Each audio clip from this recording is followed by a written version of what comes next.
What am I doing? Why am I back here? Why am I skating stairs again? After a long day, there's nothing I want to do more than skate. It's just always going to be this way. I'm gonna be 70 years old going, you know what I could use right now? A good session. I'm just gonna skate flat for a little bit, see how it feels, try a few tricks, and if there's one that feels comfortable enough to take off the loading dock, then I might try it down the stairs. Oh, can't even 180.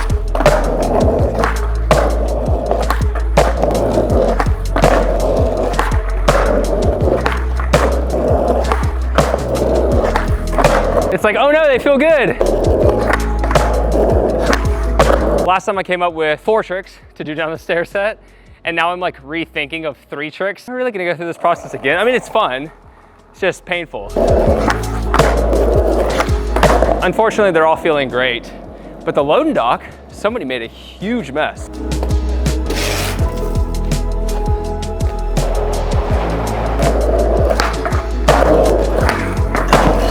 Oh, that one's a little fishy off drops. Oh, what the heck? I mean, it'd be nice to do Vero Hill first try. Oh my gosh. Oh my God. I only have 30 minutes. I always do this at the end of the day. Well, it's because that's when I have time. I'm gonna do 1 clean Vero Hill. I'm gonna try a switch hill, even though this angle is terrible for that. And then we'll go over there and see what happens. Dude. I can't do it anymore. Dude, look at that. What? Look at that.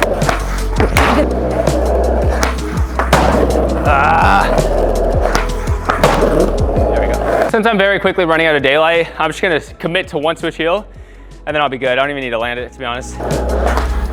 Terrible, but we're going. Since I really don't have much time, the goal is to do ollie, front shove, Vero Hill, commit to 2nd try, and if I do that, bang out the switch tricks. Switch ollie, switch 180, switch back 180, switch heel. Wish me luck. Just 1 trick down. That was so bad. What is happening? Okay. I can't do it. I could have done that. What happened? Why did I bail? I'm gonna keep the camera recording, see if I can do a Vero Hill back to back. Nope. This one I just have to be prepared to land it. If it doesn't flip right, that's fine. It's just if it does, I have to commit. It's like I'm like falling right before I pop. What? Look at that.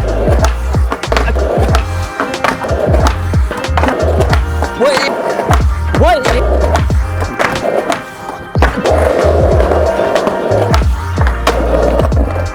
Wow, that was good. Okay, switch heel, we probably got 3 tries. So shit. Yeah, could have done it. No. That was so bad. Oh my God, that was okay. So rocket, dude. Take it. It's kind of rocket, but I'll take it. 24 years, I just have to accept that my switch heels are gonna be rocket. That's fine. At least I landed clean. Let's do the switch ollie, switch front 180, switch back 180 in the sesh.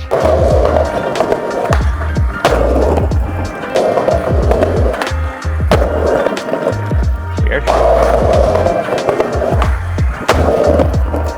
There we go.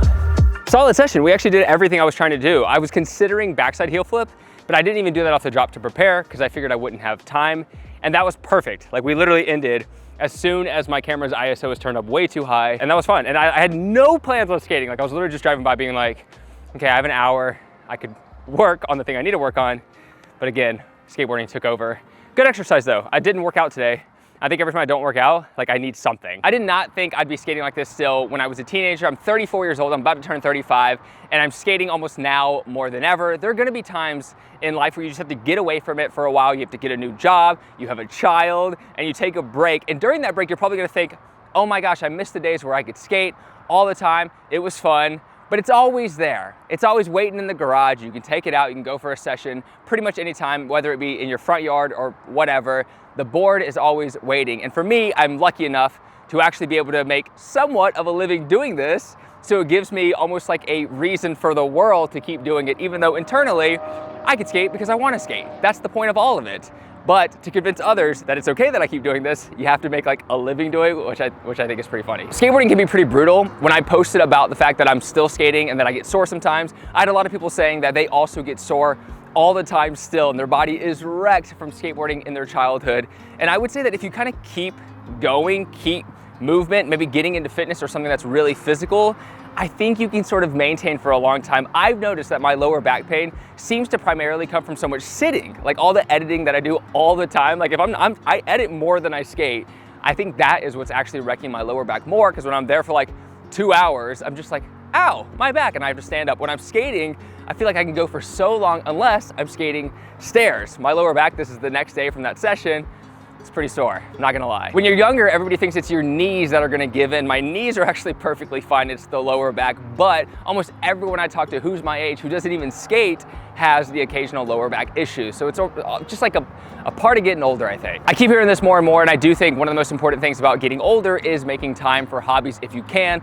Life is tough. I think life in America, I think it's tough. From all the videos I see online, it's just getting tougher for new generations. You have to make a lot of money to be good. And I even heard someone say that it's almost harder now, more than ever, to actually get rich. But once you're rich, if you just invest it into like the classic investments, that money will just keep building forever. But to get to the point to where you can invest enough to where that can take care of you is so hard nowadays. There's so much competition. There's so many people out there killing it all the time. And I work pretty much all the time. Like unless I'm hanging out with my kid, which I do for a good amount of hours in the day, I'd say probably like 5, which is more than average. Every other second is spent trying to do something to make some sort of business or money happen. And like a lot of people, I'm still not really in a position to be saving a lot and investing a lot and having that money work for me in the stock market, like people say. But luckily when I was younger, I never really craved to be rich or anything like that. So I'm actually in a better position than I thought I would ever be when I was a kid. I just wanted to skate all the time forever, but I'm so glad that I'm still actually jumping down stair sets. I thought by the time I was 30,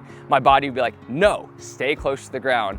But you can just keep going. I think our food's getting better as well. I think there's a lot more awareness about nutrition and fitness and health. So I do think my generation has a massive advantage compared to my dad's generation. I feel like actually they were pretty sore and beat up by the time they were 30. Even in the last few years, especially during COVID, I actually did think, what's the new career? And if you've been following me, you've seen that I've tried many things. And it's funny because all the people who actually love me and care, I'm feeling kind of emotional, it's okay. Like my wife especially, she was just like, this is the thing you love. This is the thing you're good at. This is the thing you've built a career doing. You've been doing it for 10 years. This is not the end. You can always expand it. You can always grow. You can always get better. You can always find new ways of doing this that excite you. She told me not to do all this other stuff just because I felt like I needed to, because I was getting older. I needed to be more secure in my job, work in an industry or a market that has more of a financial security. She was saying that my skill in skateboarding is the security enough,